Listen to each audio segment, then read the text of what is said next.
remark trying to downplay the ranking and where you guys are at right now, but you're a fired up guy. Do you try to downplay it also, where you guys are at this point and what's ahead still? I don't know if it's a matter of downplaying it. I just don't think it really matters, because you still have to beat Virginia. You're playing for where you're going to be at the end of the year, and that's really all that matters. So it's, to me, the fact that they have rankings during the season is just for a matter of argument and discussion, because it doesn't serve a purpose, right? So the sole attention of our football team is trying to find a way to improve off of how we played last week, and we're really not thinking anything past Virginia. Looking back, what's the most surprising thing for you from this defense this year? Maybe before the year you didn't realize what happened. Well, certainly the way that we're playing in the back end. I think the way that the guys in the back end stepped up relative to their experience. We knew we had good players, but just relative to their experience, and the numbers we've been put up with our pass defense has really been fantastic. And then again, just the ability for us to find a way to improve every week and get better and be playing our best ball in November is really what our goal has always been. What can DeAndre Wilder do for you with Charles Perry out? And is it he, Darian, Mike Smith basically is your next three after your starters? That's correct, yeah.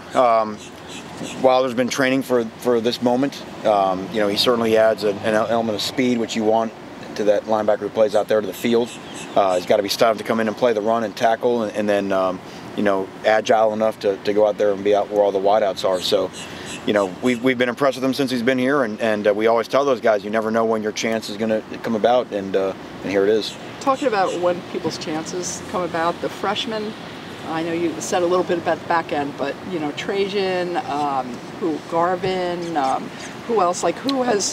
Who have you said, wow, this is the future, this is good? Well, there's a bunch of them that we love our entire freshman class, and sometimes the freshmen that get on the field, it's not necessarily always in relation to their ability. It's sometimes the line in front of them, right? Like we knew the defensive backs had to come in and play early. Probably the same thing next year. Jonathan Garvin, keeps getting better and he's cracked in the lineup, and obviously shown in back-to-back weeks that he has a flair for making a big-time play. Amari Carter, we're short in the back end, so Amari Carter being able to handle our dime position, and doing some great things. Last week he's sacking the quarterback against Virginia Tech, and now he's been doing a great job as a spy guy on Wimbush for Notre Dame. So, you get into November, and especially now with us playing an extra game this year with the ACC Championship game, you got to have your entire roster. You got to have everybody that can be available, and we've proven to not be afraid to get those young guys in the game. Manny, the turnover chain was in full display on national television on Saturday night. Of course, a turnover helps the team. But how inspiring is that chain? I mean, what do guys tell you? What do you tell them? It's great. We don't even tell each other anything. But there's no doubt it does seem like it does have an effect that, for whatever reason, when we get the first one, it seems like the second one's not too far off. And, and I think I'm starting to, it feels almost it has a similar effect in the negative way to the other team. That all week it's probably such a major point of emphasis for them to not turn the ball over, and they talk about how they're not going to turn it over against us, and then all of a sudden when a turnover occurs, it seems like they are suffering a letdown as much as we're suffering or benefiting from a boost by getting our first turnover of the game, because they have obviously been coming in bunches. So you say the euphoric feeling you guys have and the other team sees it as a mental aspect to it too. It just feels like when the team turns the ball over the first time in the game, it gets better for us and worse for them from there. We know the physical gifts with Deontay Johnson, things you'd like to see improvement on going forward now, spring, beyond. Yeah, he's not far away, and again, we're aware that we're losing two great senior ends in Chad Thomas and Trent Harris. So certainly athletically, for a man his size, the way he can run is special and is unique.